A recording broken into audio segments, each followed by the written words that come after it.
कई बार राजनीति के कुछ समीकरण इतनी तेजी से बदलते हैं जिसकी कल्पना भी कोई नहीं कर सकता है।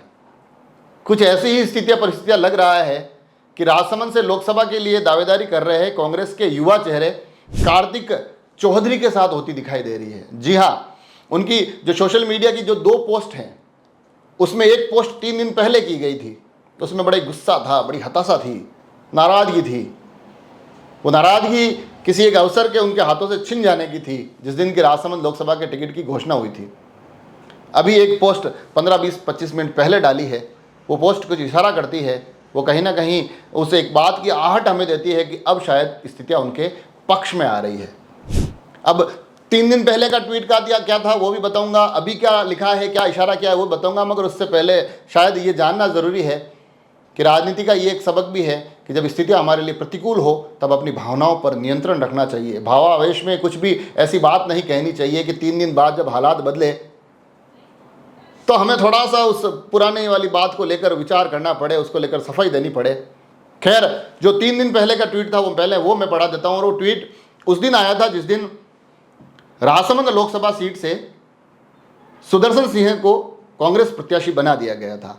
और उस घोषणा के कुछ ही मिनटों बाद कार्तिक चौधरी के ट्विटर हैंडल से एक पोस्ट आती है, उसमें लिखा होता है, क्या संघर्ष करना और किसान परिवार में जन्म लेना गुनाह है। जी हाँ, क्या संघर्ष करना और किसान परिवार में जन्म लेना गुनाह है। ये नाराजगी, थोड़ी निराशा लग रही थी कि उनका जब टिकट कट गया तो उनको लगा कि अरे यार ये क्या हो गया। एक पीड़ा उनकी स्वाभाविक उस शब्दों के माध्यम से आई। उस वक्त उन्हें भी नहीं पता था कि आगे आने वाले कुछ ही दिनों में हालात बहुत तेजी से बदलने वाले हैं। उन परिस्थितियों को, उन फैसलों को उन्होंने सहजता से स्वीकार नहीं किया, तो उस एक आवेग में आकर एक पोस्ट उन्होंने 3 दिन पहले कर दी। मगर अभी कुछ समय पहले, थोड़ी ही देर पहले उन्होंने एक पोस्ट और की है जो शायद कहीं ना कहीं इशारा करती है कि अब कार्तिक चौधरी कांग्रेस का चेहरा बनने जा रहे हैं राजसमंद लोकसभा क्षेत्र में। उन्होंने पोस्ट की है कि मोती समना उजला, चंदन समना काठ और तेजा समना देवता, पल में कर दे ठाठ। ठाठ वर्ड आ रहा है, मतलब ठाठ हो गया है। और उसके बाद उन्होंने लिखा है कि जय हो वीर तेजा जी महाराज की जय हो, देवनारायण जी महाराज की जय हो, रामसा पीर बाबा की जय। तो कुल मिलाकर जब इतनी सारी जय एक साथ जुट जाए तो फिर इशारा बड़ा ही स्पष्ट हो जाता है। ठाठ शब्द आ गया, जयकारे आ गए, थोड़ी खुशियों के उसमें स्वर सुनाई दे रहे हैं, तो ये मोटा मोटी माना जा सकता है कि कार्तिक चौधरी के नाम की घोषणा राजसमंद लोकसभा से कभी भी हो सकती है।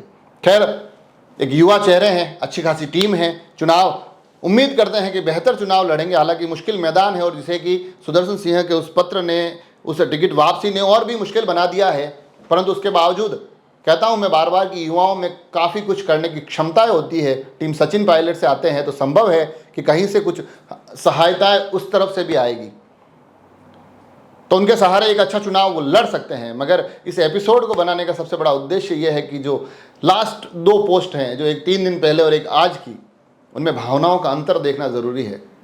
उनमें ये समझना ज़रूरी है कि राजनीति में परिपक्व होना बहुत ज़रूरी है। जब हमारे साथ बहुत चीज़ें बहुत बुरी हो रही हो, उस वक्त सर्वाधिक संयम की, सर्वाधिक नियंत्रण की ज़रूरत होती है।